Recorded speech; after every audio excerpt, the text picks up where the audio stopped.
prophetic word for the church Ooh. from 1987. This is a word of prophecy, and it's worth explaining because this was 1987, a really hard year for us. You were, I believe, at this moment pregnant with our second son, who was Aaron. Yeah, because he was born in 88. Right. In January 88. So, yeah. So we were invited to some kind of pastor's meeting, and there was a guest speaker there.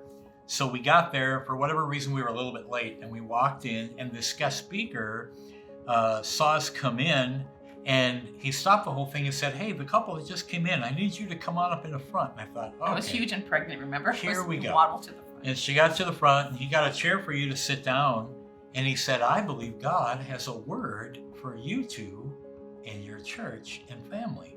And he said, "I will give you a large church, one of the largest in the area. A greater emphasis will be on the family. The pastor's family will be an example to others. Many will flock and many will come. Many have not been willing to grasp that God has called whole families into ministry.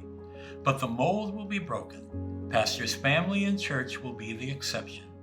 There won't be strife or contention, but a family atmosphere, a family setting in church." I'm not sure exactly when this happened, but the newspaper of the area at the time was called the Juneau County Star-Times. I wish I could remember the name of the reporter, but I can't. And it was a very nice lady who called up and said, "I'd like to interview you about the new church." And I thought, oh, That's great. pretty cool. Yeah. Yeah, so I remember she met us in front of their office or somewhere on a corner of a street on a sidewalk. And I was talking, and she was asking questions about why we were here and all of that. And I'll never forget, she opened up the whole thing by saying, "What do you really think this church is going to become? What do you see happening here through this church?" And right out of my gut, I remember responding, I'll never forget the words, "This may seem outlandish to you and others, but I believe one day this church will minister to or influence 1,000 people in this area." Yeah.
All right, so we got to Mauston. We knew we were going to start a church. We needed a place to meet.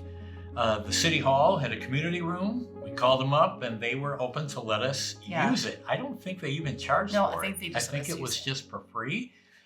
So we got there. We contacted Debbie Carey's husband, Dwayne, had a brother whose name is Dale. He's still around. He's our Facebook friend, he and his wife today. Mhm. And they had a country western band. They love singing and worshiping God. So they were our worship team for the first service. We had a place to meet. And that's what we really did to get started. And I think that very first service had 38, 39 people, almost 40. And we thought, wow, that's great. That's not bad. And it wasn't bad. And that's how we began. Okay, and I think this was not very long after the City Hall. We knew we needed a place to meet. And this building, which used to be in Mauston a Ford car dealership, It was owned by a gentleman by the name of Wally Hansen, and he had since moved to Madison, but he still owned the building, and it was empty for a period of time. For lease or for sale was out on the front. Nobody was buying it. And I decided to call him and say, hey, we need a place to have a church. What would you think? Everyone in town told us, he's never going to do that. Yeah, he was hard. He's a hard businessman. It's all about, and money results, and But he would do it. us. But I asked him, and I said, hey, Yeah. this is what we need. We don't have much money. As we grow, we'd be willing to pay more, and this is what we can do. And he called back and said, okay, we'll do it. Yeah. So we moved into the old, as everyone put it, the old Ford garage, and that was our first church Yeah, we building. made a stage in there, and We built a little stage. and then our nursery was in the back. Our nursery was the old parts room. That smelled kind of greasy in there, and Remember, we had curtains up for we to put curtains partition. up on the shelves. It smelled like a car dealership back there. Some of the kids didn't want to go back. Yeah, there. it was a little rough. Everything was a little rough. And then the building sold. The owner let us know, hey, the building's selling, and I need you to get out of there. And I had heard about churches meeting in hotel room conference rooms. And the only hotel that I knew that had a conference room was the Alaskan Hotel, which was right on the strip in Boston. And so we went and talked to the owners, Randy and Sherry Saracen, and said, hey, we really need a place to meet. And we really don't have a lot of money. Can we rent your room? And he looked and he said, well, I have a basement conference room. I'll rent it for you. How about $50 a week? Is that what it was? Is that fair? It was $50 I think it was. a week. Yeah, we started that. And it was like he was a godsend. Maybe not what we wanted, but certainly something we needed. Right.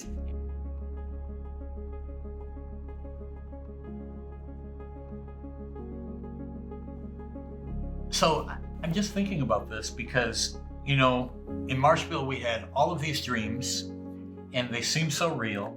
And we were surrounded by a whole group of church people that were encouraging Yeah. and helpful. And then we moved down here and we had so little and we weren't surrounded by a lot of people. We had beautiful people, but just a handful. Mm-hmm. And it really was a lot harder than we thought it would be. At least for me. Yeah, me I too. believed it was going to just break open and be powerful and exciting and victorious. And in reality, every step was just really hard. All right. And then for some fun, we got the financial records Oh of the boy, church. here we go. This is amazing that we were able to keep these all these years, Yeah. but these are church financial reports. You can see there's a big book, but this goes all the way back to 1985 when we began. So this is church in 1985, and it really kind of came to a head in 1987. So we've got a lot of stories about this year, but first of all, it was hard when we started. Then it seemed like it was going to be okay, and then it got a lot harder. And in 1987, we had one child and maybe one on the way. And this is a financial report. So expenditures, income, somewhere here is pastor's salary is $399.80. So that was our salary. Was that a month? For the month That of was for the whole- December. Oh my goodness. So that averaged about $100 a week, and that really was the culmination of us saying, God, if this is going to happen, does it really need to be this hard? Yeah. And we did and do have some amazing stories Yeah. of God coming through in amazing ways for all of that. Looking at this, I just don't remember. I mean, maybe God helps me not Yeah, remember it's a great things. thing. But I'll tell you, God always provided. We He always did. had food. We always had a roof over our head. I didn't feel like we were in want. Maybe I can go on shopping sprees, but I felt like we had everything that we needed. God certainly took care of us. Yeah. And I remember, to your credit, I don't know any other wives that would have joyfully continued that journey, but you did. And I and so many other people now are grateful that you did, because it would have been, I can't imagine me continuing had you constantly reminded us of how tough it really was.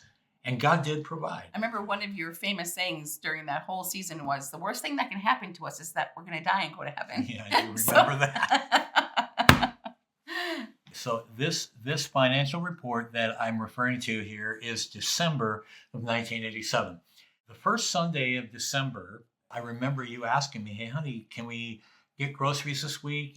Because we've got a baby, whatever." And I said, can you get by? Joel was just 2. Can you get by with 1 week without groceries? Because, there's really nothing here. Next week, we're going to pray it'll be better. You said, "Oh yeah, I can make do. We'll make something happen."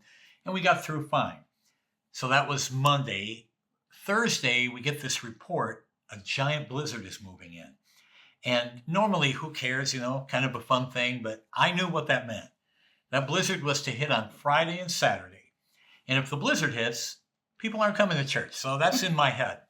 And sure enough, Friday afternoon, it started snowing It's a bad hard. snowstorm. And by the end of Saturday, we had, if I remember, 16 inches of snow. Sunday morning came. I think we either walked or pulled a sled, or I don't know, but we got to our Can we pull little. Joel on a sled? I feel don't like we know, did. but we got to our little church building. If I remember right, we had a service and there was like 4 or 5 people there that could walk. And I took up the offering and it was something like $35. And I thought, oh boy, here we go.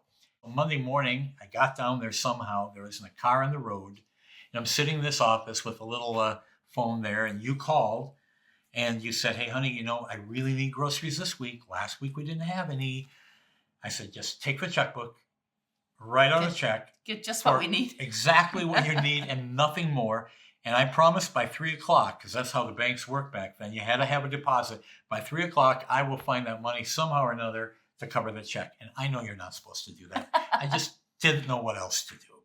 And I ended up looking out that window, that old office, and I saw the snow flying and the streets full. And I just remember talking to God, saying, "God, is it really this hard? We had all these dreams." So I'm sitting there feeling this great feeling, looking out there thinking, "God, kind of where are you?" Mhm. There's not a car moving. And in the middle of the snowdrifts, here comes this older car, bashing through the snow flying everywhere, pulling up on La Crosse Street, turns into our little church building. And I think, who would be here? And so he walked into the building. I was sitting down. I stood up to say hi. I said hi, stretched out my hand. I don't think he even shook my hand, just looked at me real serious and puzzled. Reached in his pocket, didn't say a word. Pulled out a whole wad, a fistful of cash, threw it down, not gently, threw it down on the desk and said, "He told me I had to give you this today." So I called her back up and said, "Hey, we can go to the store." And so she's at the store and she buys groceries, and it's a real miracle. About an hour and a half later, here comes the husband back in the church. I thought, oh no. He was so reluctant, he wants it back. And I thought, it's gone. She stopped and got it. It's gone. And he walked in, same thing, same demeanor, walked up to my desk, reached in his pocket, brought out a whole nother wad of cash, threw it on my desk. I was almost home. He told me it wasn't enough. I had to do more. And threw it on my desk and walked away. Yeah. I felt so bad for looking out that window and saying, "God, where are you?" And I realized God's here. Yeah. And that was a big sign that regardless of how hard it seemed or how long it took, we knew that God would take care of Yeah. us. And that's And exactly he would take care of ministry. that's exactly what that did. It's like it bolstered our faith, like, oh my gosh, we're in the right place. Like, God, you got our back. And it might not seem like we have everything, but each time we need something, God, you're there for us. Mhm. Another thing that was happening in these beginning years of ministry, I think for us, was us preparing, being Yes. prepared. And of course, nobody likes hardship, but I think you learn more through hardship than you do through success. Yes. And so we started out, we got to Mustin, we were 25 years old, almost no experience, very little experience at life, much less ministry. We had a lot of dreams and we had a lot of faith, Yeah. and that's all we had. There was just a lot going on at that time. Like you said, we were raising our family. We were homeschooling, learning about the church. We were needing to grow ourselves, and even without like purposing in our heart, like I need to grow. You just kind of grow with your family, with the church, with the different needs that come up, different situations that came up. Like you said, we matured a lot basically during that time, learning how to navigate people. And and helping people, Mhm. because it's not all cut and dry. Every situation is different. So we had to rely on God. And that's, I guess what I'm trying to say. Right. We really learned, at least I did, learn how to really fully trust in God and put others' needs before myself. It was a big lesson for me. I think Yeah. during these times, that's what was happening in us. A lot of development, because later, he was going to bring much more into this ministry. And if we weren't more mature, we wouldn't have been able to handle it.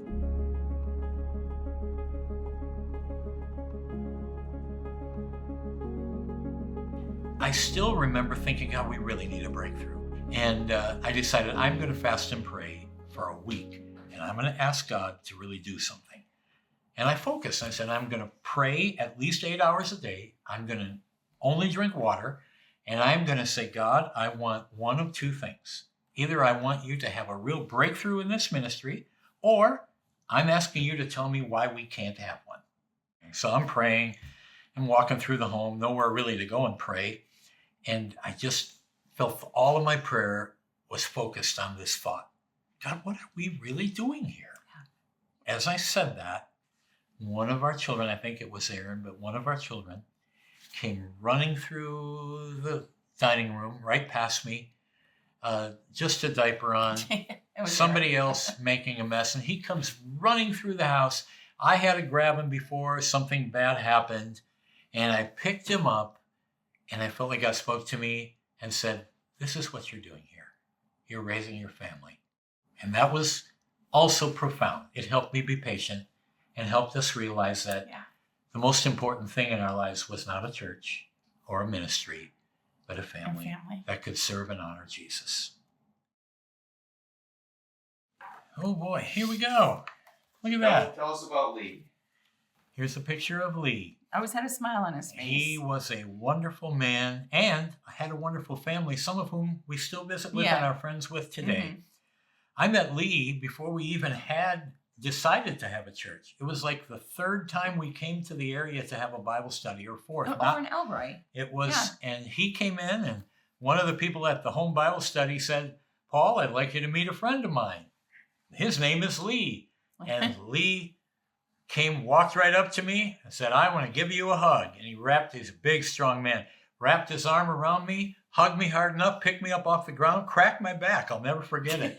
And set me down and said, I'm Lee. Yeah. And I've been a Christian all my life. That was Lee. Yeah. And he said, I came from a family of Christians. My father was a pioneer pastor out in Nebraska before it was even a state. And he said, I'm one of 13 children. And he told me his whole story then. He said, starting with my dad, for 5 generations, every single one of us are faithfully serving Christ. And I looked at that man and I thought, that's what I want most. Yep. More than a church, more than success. And right from that moment, Lee became our mentor. Yeah, he did. And he was so encouraging. He was 82 when I met him. When he went to heaven, he was 99, about a month short of 100. Never missed church, always encouraging, always helpful. Many Sundays after church, we would go out for lunch with him, and our kids would just be just mesmerized by his stories. Our kids loved him. In fact, kind of became a grandpa to them, because neither one of us had, our dads left. They had both passed away. And so our kids kind of adopted him as their grandpa. Yep, they called him Grandpa Lee. Yeah. And one of our grandchildren's middle name is is Lee, named after him. And anytime we dedicated children or Yes. did anything important, I'd ask Lee to help, Lee because would I help. thought, if there's anybody people need something from, it's a man like that. Yes. And he proved to be a beautiful part. Yeah. I know for a fact that without him, we would not be where we are today. Yeah. I had a good dad, but I didn't have a spiritual mentor dad. Mm-hmm. He was that to me.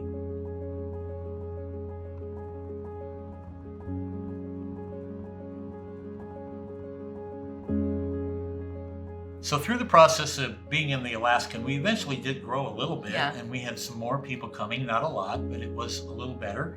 But we knew we couldn't stay there. We had to have a better building, and we tried everything. We ended up buying some land. We didn't have enough money, but we bought it on a land contract. We got 7 acres of land where we currently are, and so we had 7 acres, but it was a swamp. It was so low. and we had to have fill brought in. And of course, we didn't have the money to get the fill, but the city called me up and said, hey, we're redoing our streets, and we're going to have all kinds of fill that we need to get rid of. Would you like some of it? We said yes. Yeah. So one by one, they started hauling loads of fill on our land until it looked like a giant mound of anthills all over. They had, I think, over 500 loads of fill brought in. One of our precious people and friends at the time, Richard Hopper, said, I used to be a heavy equipment driver, and if we can rent a Caterpillar, I will go and level that all off for us. And Richard was a delightful soul. He wasn't given to like spiritual prophetic things. He just was a lovely, wonderful, helpful man. So he was out there leveling off the dirt with the Caterpillar. We still lived over on Grayside Avenue. And his truck pulled up one day. He's knocking at the door, and here stands Richard, and tears just streaming down his face. I opened the door and said, Richard, what's wrong? He came in, could hardly talk, and he said, I've never had an experience like this, but I'm out there on the land running that Caterpillar. And he said, I felt like God spoke to me. And he told me to go and tell them that you're going to build this building, and then you're going to build another one, and another one. And he said, you'll just keep on building until I come again.